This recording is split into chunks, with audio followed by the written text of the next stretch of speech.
మొత్తము ఒక కొలిక్కి వచ్చింది.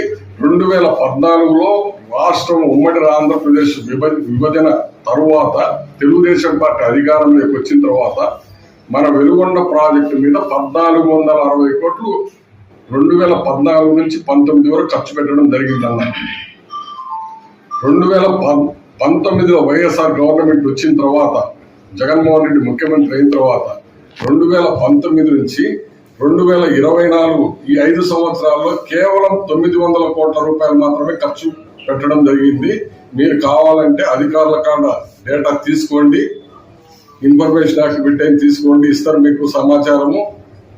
అటువంటి 900 కోట్లు ఖర్చు పెట్టి ప్రాజెక్టును భ్రష్టు పట్టించారు. మొదటి టర్నల్ నుంచి ఆడిట్లు కొట్టి వేస్ట్ మొత్తం లోపల పోసేసి మిషన్లు పక్కన పెట్టేసి ఇవాళ అదే టర్నల్ బోరింగ్ మిషన్ ద్వారా ఏంటంటే 2 టర్నల్ ఇవాళ కంప్లీట్ అయ్యి ఇవాళ కొన్ని వేల టీఎంసీలు సముద్రంలో వృధా కలిసిపోతా ఉంటే ఆ నీటిని మనం మలుపునే వాళ్ళని ఈరోజు కంప్లీట్ చేసి ఉంటే, కంప్లీట్ కాని ప్రాజెక్టుని మీరు కంప్లీట్ అయినారని చెప్పి కంప్లీట్ చేసినారని చెప్పి సంబరాలు చేసుకున్నారు. నిర్వాసితులకు రూపాయి డబ్బులు ఇవ్వకుండా నిర్వాసితులను బంధించి జాతికి అంకితం చేసినారు. వెలుగొండ ప్రాజెక్ట్ని పైలాన్ కట్టుకొని పండగ చేసుకున్నారు. ఈ మన ప్రాంత ప్రజలను మోసం చేసినప్పుడు మీరంతా ఖచ్చితంగా ప్రశ్నించి ఉండి ఉండాల్సిందని చెప్పి తెలియజేస్తా ఉన్నాము. మీరు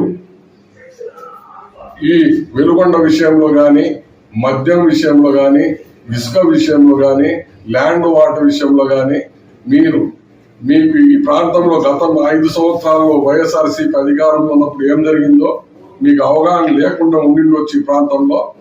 ఇప్పుడు వాటన్నిటిని సరిదిద్ది సక్రమమైన పరిపాలన అందిస్తా ఉన్నాం కూటమి ప్రభుత్వం ఆధ్వర్యంలో.